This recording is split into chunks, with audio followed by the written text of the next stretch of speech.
दोस्तों, आज मैं आपसे एक ऐसी बात करने वाला हूँ जो शायद आपके सीने में आग लगा देगी। हम सब रोज बाहर निकलते हैं, अपनी बाइक उठाते हैं, पेट्रोल डलवाते हैं और निकल जाते हैं नौकरी की तलाश में। शाम को जब हम खाली हाथ लौटते हैं तो हमको लगता है कि हमारा दिन खराब गया। लेकिन क्या आपने घर के उस कोने में देखा है जहाँ आपके पिताजी के जूते रखे हुए होते हैं? वो जूते तो शायद 2 साल पहले ही बदल जाने चाहिए थे, लेकिन वो आज भी चल रहे हैं। क्यों? क्योंकि उन्हें आपकी इंटरव्यूज की फी भरनी है, उन्हें आपकी बाइक की किस्त देनी है। एक लड़का था बिल्कुल आपकी और मेरी तरह।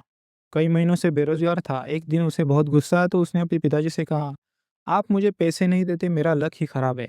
पिताजी शांत रहे।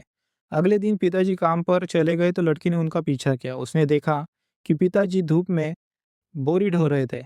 उनके पैर लड़खड़ा रहे थे क्योंकि जूते का तलवा घिस चुका था।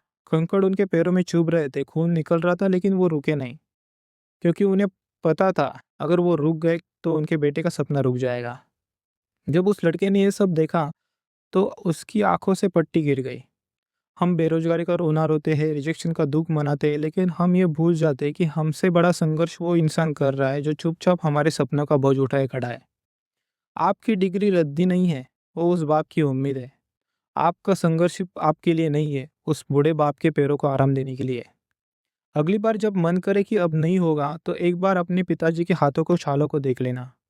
तुम्हारी थकान उनके संघर्ष से बड़ी नहीं है। उठो, अपनी स्किल्स पर काम करो, अपनी मेहनत दुगना करो। एक दिन ऐसा आना चाहिए जो आप अपने पिताजी से कहो कि पिताजी आप आराम कीजिए, आपका बेटा काबिल हो गया है।